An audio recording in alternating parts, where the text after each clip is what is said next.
In search of Dharma. 2. The genesis of Dharmas. Why does every society grow a Dharma, and why did so many of the greatest ones appear, in different worlds, at almost the same moment? It starts with a problem that arrives the day your village gets too big to know.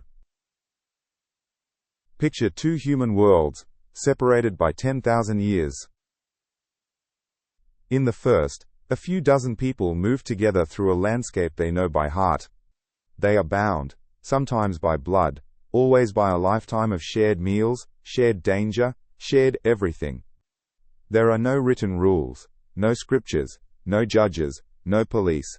Yet there is unmistakably a moral order. Food is shared, boasting is slapped down, the bully is brought to heel, and everyone knows, without being told, what counts as decent, and what counts as disgraceful. It works, and it has worked for longer than we can comfortably imagine. In the second world, tens of thousands of people are packed into a single city. Most of them will never meet. The woman who sold you a loaf of bread this morning you may never lay eyes on again. The man 3 streets over is, for all practical purposes, a stranger to you forever. It is here that the easy morality of the small band, the kind that runs on everyone knowing everyone, simply cannot reach. And yet, for the most part, the city does not dissolve into a war of all against all. Something holds it together. That something is, in large part, a Dharma, by whatever local name. Every human society grows one, but at this scale it takes a particular and demanding form, an explicit, teachable, portable account of how to live alongside people you do not know. The puzzle of the simultaneous sages. The great reflective ethical systems, the ones whose descendants we still live inside, did not dribble into existence evenly across history. A remarkable number of them erupted in a single narrow window, roughly between 800 and 200 BCE, in civilizations that had little or no contact with one another. In North India, the Buddha sat down under a tree, and the wandering philosophers of the Upanishads asked what lay behind the self. In what we now call China, Confucius and Lao Tzu were laying down two rival visions of the way. In Persia, Zoroaster split the cosmos into truth and the lie. In the small kingdoms of Palestine, the Hebrew prophets thundered that ritual without justice was worthless. And in the Hellenic city-states, the first philosophers began prizing the world apart with reason. The German philosopher Karl Jaspers gave this window a name, the Axial Age, the age on which history turns. The label, I should say at once, has taken a battering from historians since, and I will come back to give the objections their due. But the coincidence he pointed at is arresting. Why should so many of humanity's deepest ethical breakthroughs cluster into a few centuries, scattered across a continent, among peoples who could not have copied one another? Either it is an accident of staggering proportions, or something was happening to the human condition, in several places at once, that pressed people toward the same kind of answer. The two puzzles are joined. The crowding of the cities and the eruption of the sages belong to the same great transformation, seen from different angles. How much of the second, the first can claim to explain, is a question the evidence will complicate before we are done. But to get there we have to start where morality itself starts, which is a very long way before either. Morality is older than the Dharmas. One thing is easy to get backwards. The codes did not create morality. Morality created the codes. For something like 100,000 years before anyone wrote anything down, human beings lived, mostly, in small foraging bands, and ran a real functioning demanding ethical order, with no doctrine at all. Its spine, wherever anyone has looked, was the cooperative one we met in Part 1. The content varied from people to people, as content always does, but the direction of the rules did not. We know a fair amount about how, because anthropologists have studied the foraging societies that survived into modern times, not our ancestors, but the nearest window we have, and because the evolutionary logic is clear. Christopher Boehm spent a career on the question, and his answer is bracing. Human beings, he argues, have the same instinct for dominance as our great ape cousins, the same itch to climb and to lord it over others. What foragers do is gang up against that instinct. Boehm calls it a reversed dominance hierarchy. Instead of the strong dominating the weak, the many combine to dominate the would-be strong. The upstart who grabs more than his share, who swaggers, who tries to give orders, is met with a graded series of corrections. First laughter, then mockery, then pointed criticism, gossip behind his back, the cold shoulder. And if he will not be shamed into line, in the last resort, the group can decide to be rid of him for good. Boehm's own trawl of the ethnographic record turned up executions among foragers on 3 continents, and among tribesmen on 3 more, rare, in his phrase, yet widespread. That last resort was rare, but it was not random.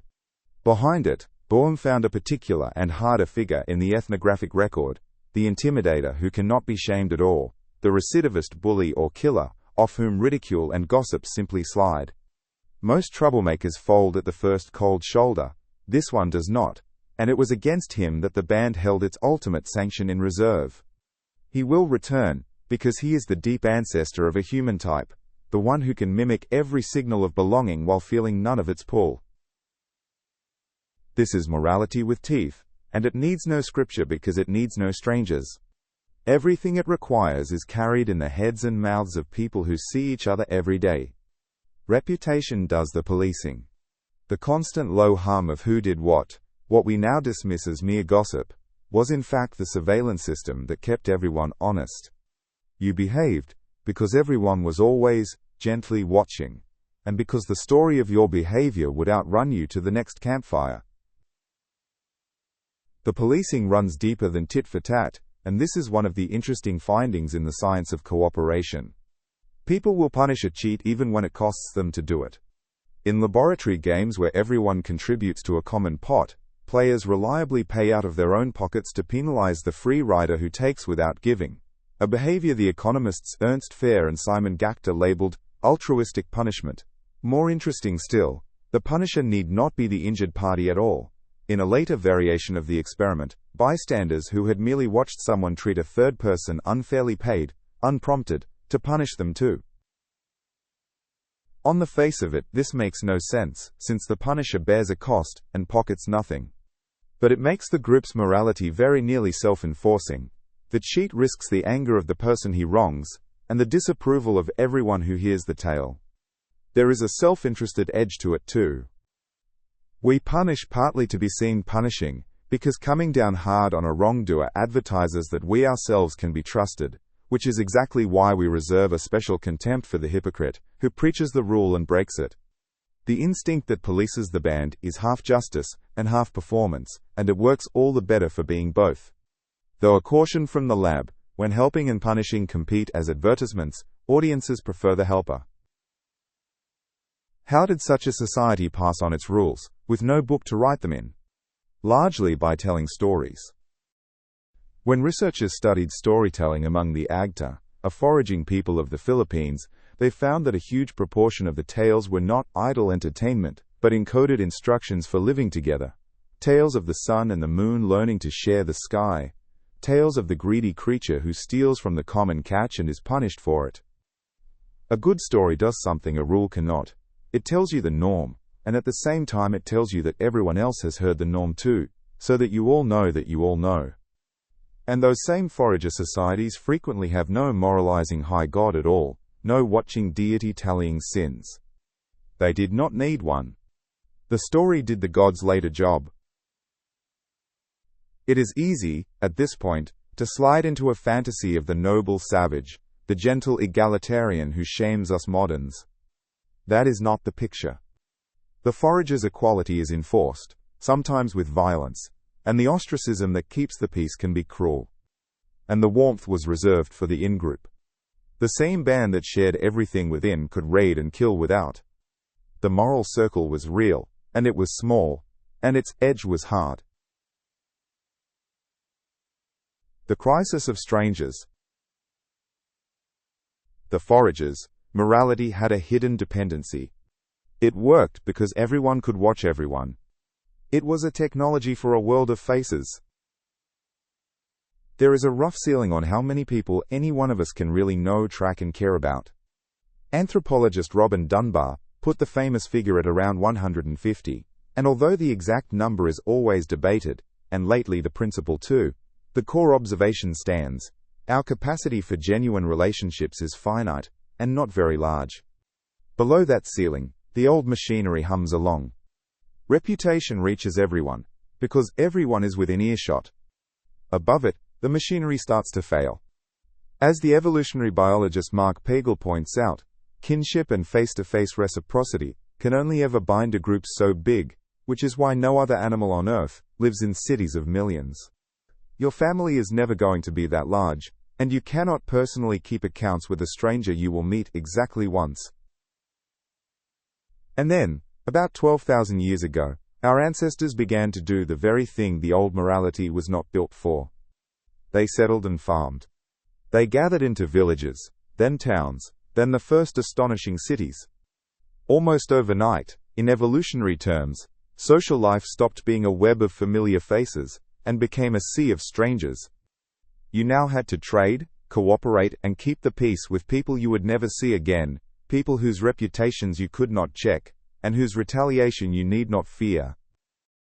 In that world, the cheat has a winning strategy the forager's cheat never had.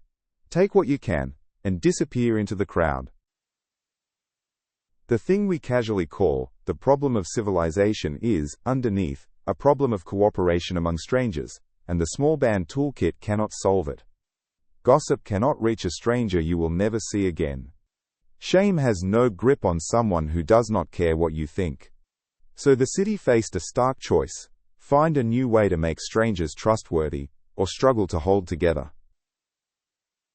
What it found was a Dharma, or rather the kind of thing a Dharma is. To hold a city together, you need a scale-free substitute for the village's web of faces, and an explicit shared code is exactly that. It does two jobs at once. It turns a stranger into one of us, a fellow believer, a fellow citizen, a brother in the faith you have never met but can already trust, because you know he answers to the same rules. And it makes conduct predictable without personal acquaintance, because the rules are stated and enforced by community and court, and very often by a God who is imagined to see everything you do even when no human is watching. The watching deity, absent from the forager's world, arrives in many of the large societies to play the role that gossip once filled, now scaled up to a city that gossip can no longer cover.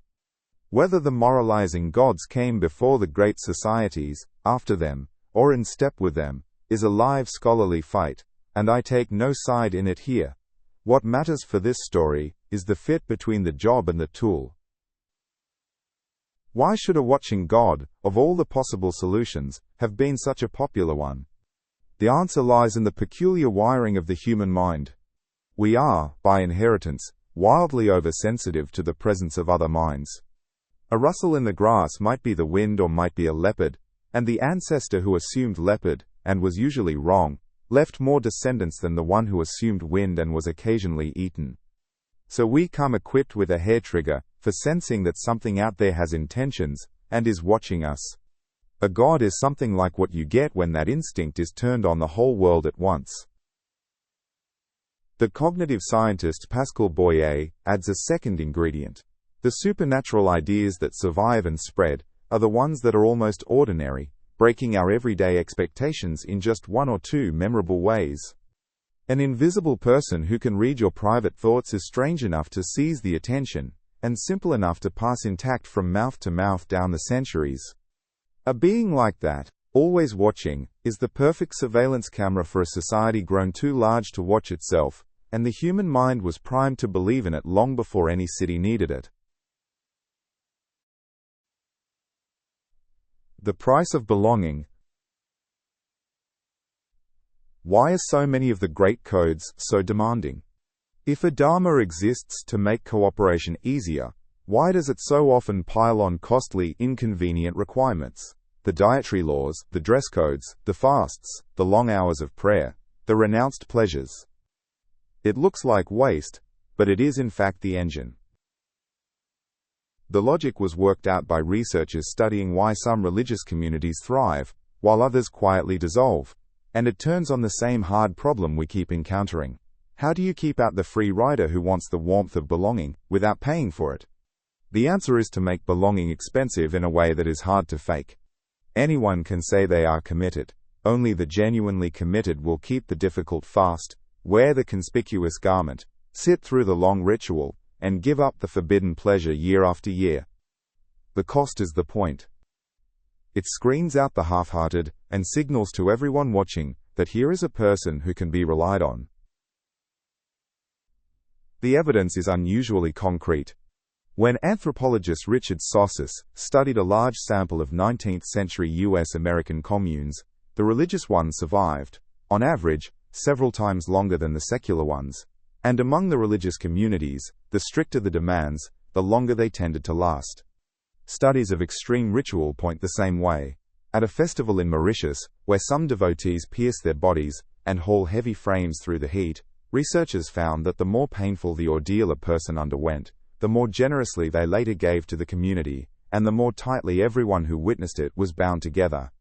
Later work adds a caution here too. It may be the felt benefits of the rite, more than its raw costs, that keep such practices alive. Asking a great deal of its followers strengthens a Dharma, because the asking is how it sorts the committed from the casual, and welds the committed to one another. But this carries a sting in its tail. Sossis found that the secular communes could not earn the same return on strictness. The reason, he argued, is that religious demands are anchored to claims that can never be tested, and so can never be disproved. You cannot run an experiment on heaven. A secular code that asks for sacrifice has to justify that sacrifice in this worldly terms, which experience can always come back and challenge. Which means that a secular Dharma, the very thing we are slowly circling toward, is giving up one of the most powerful binding mechanisms its religious cousins ever found, and will have to make up the difference some other way.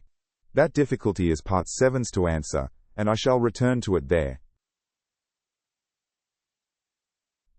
The sages answered. Now we can return to the puzzle of the simultaneous sages. Set the great ethical eruptions of 800 to 200 BCE against that backdrop, and the timing looks less like a miracle, and more like a response. These centuries were precisely when the pressure of large, complex, anonymous society was becoming unbearable in several parts of the world at once. The cosmic orders we met in Part 1, Rita and Ma'at and their cousins, began to turn inward, away from ritual, and toward ethics. The older religion had mostly been about propitiation. Perform the sacrifice correctly, observe the taboo, and the gods will send rain and victory. The new teachings cared about something else entirely. Live rightly, master your own desires, purify the heart, and thereby align yourself with, or escape from, the order of things. Religion stopped being mainly a technology for managing the harvest, and became a technology for managing the self. Something else was born in that same pivot, easy to miss and enormous in its consequences. Once you posit an order higher than the king, a truth or a justice or a heaven that stands above any earthly throne, you have created the means to judge the throne. The sociologist Shmuel Eisenstadt put his finger on this. The axial breakthrough installed a permanent tension between a transcendent ideal and the grubby mundane world. With it came a new kind of person, the prophet, the philosopher, the renouncer, one who claims to speak for the higher order and can therefore stand outside worldly power and call it to account. A Hebrew prophet denouncing a corrupt king, a philosopher who will not flatter the tyrant, a monk who owns nothing and so cannot be bought. These are axial figures, and they are dangerous to power in a way the old temple priest, paid to keep the gods content, never was.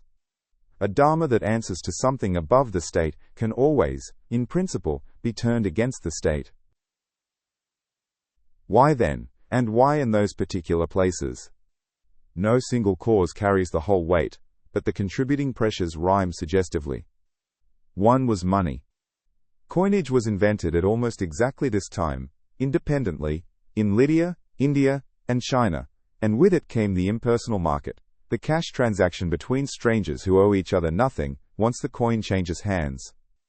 The anthropologist David Graeber tied the age together as a grim package of professional armies, the coins minted to pay them, and the slavery and chronic warfare that followed, and he read the new religions as the counter-movement, the protest. Once a whole zone of life had been handed over to naked material self-interest, another zone arose to insist that material things, and even the self, do not ultimately matter. The marketplace and the monastery were born as twins. A second pressure, less obviously, was prosperity.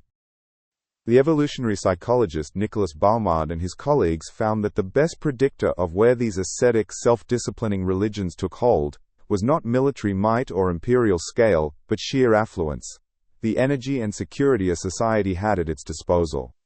When life rises above bare subsistence, human motivation tends to shift from grabbing what you can today toward patience, restraint, and the long view, which is the very ethic the new religions preached. Tellingly, these movements flowered in smaller, richer polities, rather than in the largest empires of the day, the Greek city-states, the kingdoms of the Ganges plain, the competing states of China. A third pressure was literacy. It created a leisured class of scribes and teachers, people with the time and the tools to think about thinking, to argue, to systematize, to ask why the rules were what they were. And running beneath all of it was the anonymity of the new urban world, the crisis of strangers that demanded a new, portable kind of ethic.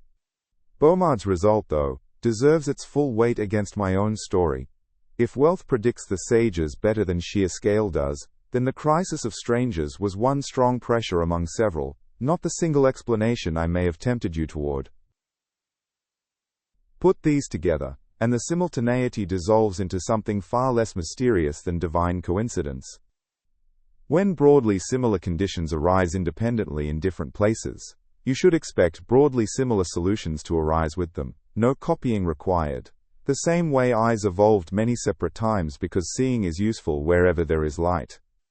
The Axial age was the same problem, worked out in parallel by people facing the same predicament, and arriving at recognizably the same answer, an internalized, reflective universalizing ethic that could bind a stranger as readily as a kinsman. I should enter one caution, because tidy stories about history deserve suspicion. The Axial age is itself a contested idea, and the objections are more serious than a footnote.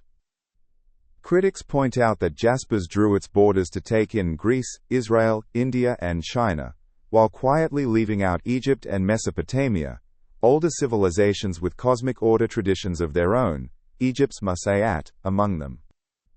They point out, too, that the whole notion of a single spiritual breakthrough can smuggle in a Christian story of history marching toward enlightenment.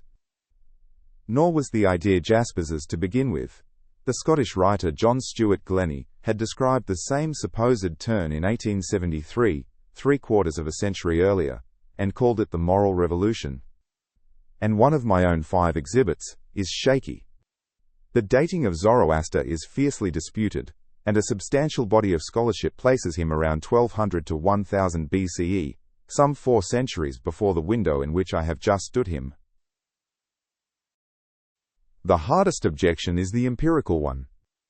When a team led by Daniel Mullins and Daniel Hoyer took the traits that proponents offer as evidence of an axial transformation and looked for them systematically in the historical record, they found those traits appearing across Afro-Eurasia, hundreds, and in some cases thousands of years prior to the proposed Axial age. If the distinctive features turn up long before the window is not doing the work the name implies. So hold the phrase loosely. The convergence is striking, and the problem it responds to is real, but the Axial age is a pattern we have drawn on the past, not a switch that flipped. The truth is messier and more gradual than the phrase suggests. What survives is what this part actually needs. Similar pressures, arising independently, pushed people toward similar answers. That needs no magic window, and survives the loss of one.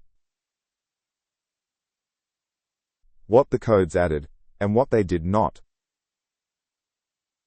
So did the Axial sages invent morality? By now you can hear how badly that question is put. Morality was already 100,000 years old when the Buddha sat down. What the new codes did was not to create the moral sense, but to re-engineer it for a new scale, and it pays to be precise about what they added, because the list is the hidden architecture of every Dharma sense. They added explicitness. They took an ethic that had lived silently in habit and story and stated it out loud, as doctrine you could examine, teach, and argue with. They added universality. They stretched the moral circle, at least in principle, past the band and the tribe toward the stranger, the foreigner, and eventually all of humanity, prizing the warm inside of the small group open to take in people the foragers would have raided. They added reflection, a tradition that enacted its values and also theorized them, asked after their reasons, and could therefore criticize itself and reform.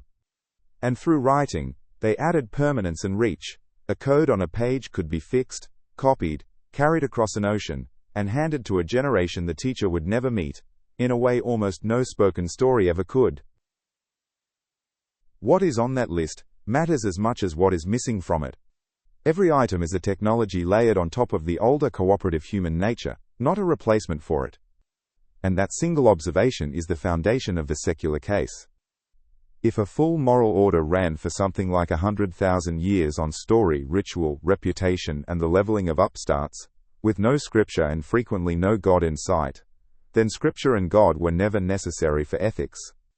They were tools that a particular kind of large society found useful for the job. Which means the job can, at least in principle, be done with other tools. The historical record itself is the first and best argument that you can have a serious, binding, demanding ethic without the supernatural. Because for most of the human story that is exactly what we had. There is a complication that keeps the picture from being too neat. I have told this as though crowding came first and codes came second, society creating dharmas to cope. But the arrow can run the other way too. Anthropologist Joseph Henrich and his colleagues have traced how the medieval Western Church, by banning cousin marriage and reshaping the family, actively dissolved the dense webs of kinship that had organized European life, and in doing so, helped manufacture the loose, mobile, individualistic, stranger-trusting society we now think of as modern. There the Dharma did not merely answer the new world, it helped build it. Codes and the societies that carry them make each other, in a long feedback loop with no clean beginning.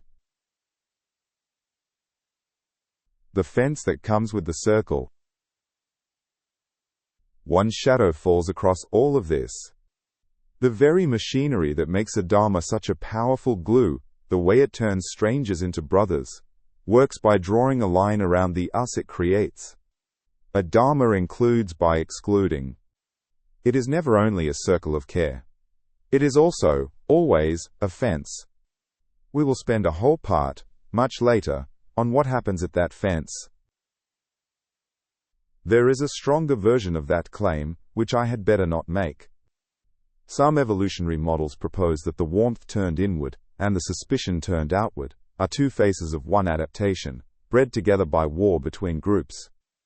It is an elegant idea, and it may yet be right, but it has taken a serious knock.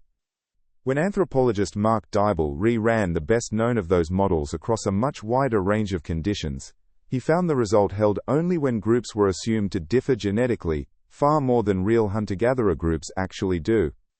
Set that dial to what we measure in the field, and the altruism stops evolving. The fence is real, and we have plenty of evidence for it in history and in the laboratory. What we do not have is a settled account of it written into our genes by ancient warfare. Made things. The birth of Dharma in the end is not a revelation. It is a response. Strip the story to its bones, and you find human beings, equipped by evolution with an ancient and powerful moral sense, built for life among 100 familiar faces, walking into a world of thousands of strangers that their inherited instincts could not govern, and building, under pressure, a new kind of tool to cope. The Dharmas are those tools. They are made things, forged at a particular time, by particular people, to solve a very real problem, how to hold together a group too large to hold itself. We are taught to imagine ethical wisdom descending from on high, eternal, and complete, for us to receive. The deeper history shows the opposite. Ethical systems welling up from below, improvised and revised, shaped by coins and cities and harvests, and the simple arithmetic of how many people one mind can know. They were built. And anything that was built could have been built differently, and can be built again. But I have been speaking in the grand abstractions of deep time and lost civilizations, of pressures and centuries and whole continents. It is one thing to argue, from the safe distance of 2,000 years, that Dharmas are made. It is another to watch it actually happen, to find a Dharma whose making is close enough to see, whose founder has a name and a birth date, whose pressures we can reconstruct in detail because they fell within living memory. As it happens, there is one, in the teak forests of Java, built by an illiterate farmer barely a century ago. If Dharmas are made, the summon let us watch the hands at work.